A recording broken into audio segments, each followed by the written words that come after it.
Copy editor din yan si Miguel. Super galing. Kaya nga mabilis din siya mag-turnover ng mga projects. Kaya nahihirapan din kami mag-hire kasi siya talaga yung pamantayan ni Miss Claudio. Ang hirap mo naman pantayan pala.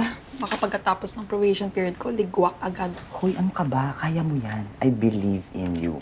Sino pa ba ang magdadamayan dito sa office kundi tayong magaganda?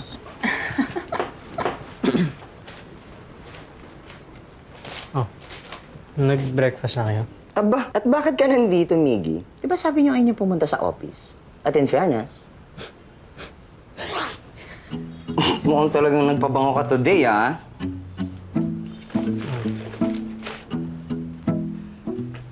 Para saan? Di ba gusto mo ng coffee nung isang araw? Hindi mo pa nakalimutan na.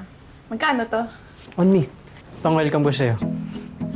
Kaya naman. Ay, naku, huwag ka nga mahiya dyan. Hindi na masusundan yan. Pulipot yan si Miggy. Ita mo isa nga lang yung binili, oh. Nasa akin, ah. Nasa akin. Nasaan niya sa akin, agad? Salamat.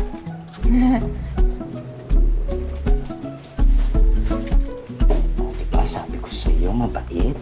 At matalino pa. Magna cum laude sa BS Bio. 19 years old, tapos sa kolehiyo. At, konting paligo na lang po ganyan. Shhh! Huwag kang ganyan. At ang importante, mukhang malakas ang tama sa'yo, girl. Alam mo, yung mga matatalinong yan, daig nating magaganda. Kaya natin silang paikutin sa ating mga palad. Huy, joke lang yun. Baka sabihin mo naman kasi ako yung nagbabad influence dito sa office. Alam ko naman, joke yun, miss.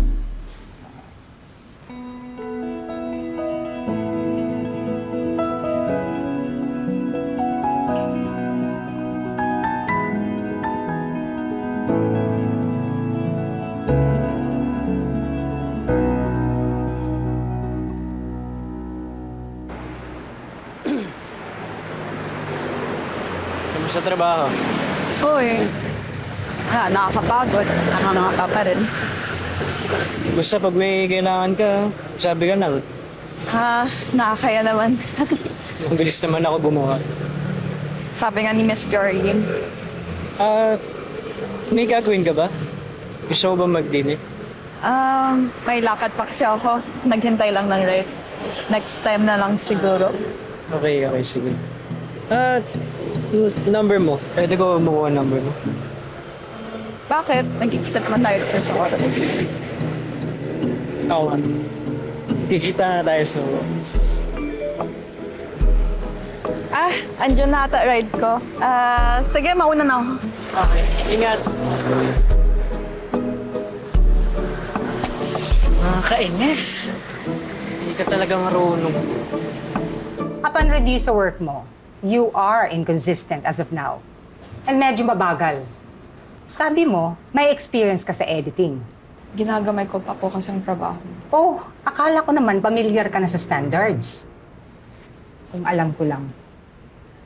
Turnover na ng project bukas, pero wala ka pa sa kalahati. Just give me another week po. I will deliver. 3 days. Pero I said 3 days. Okay po.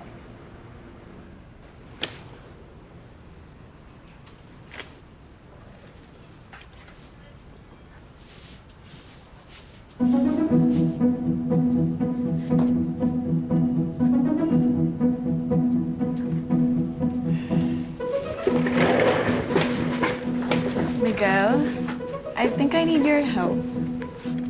Sure. Ano ba matutulong ko? Pwede bang ipadaan pa sa'yo?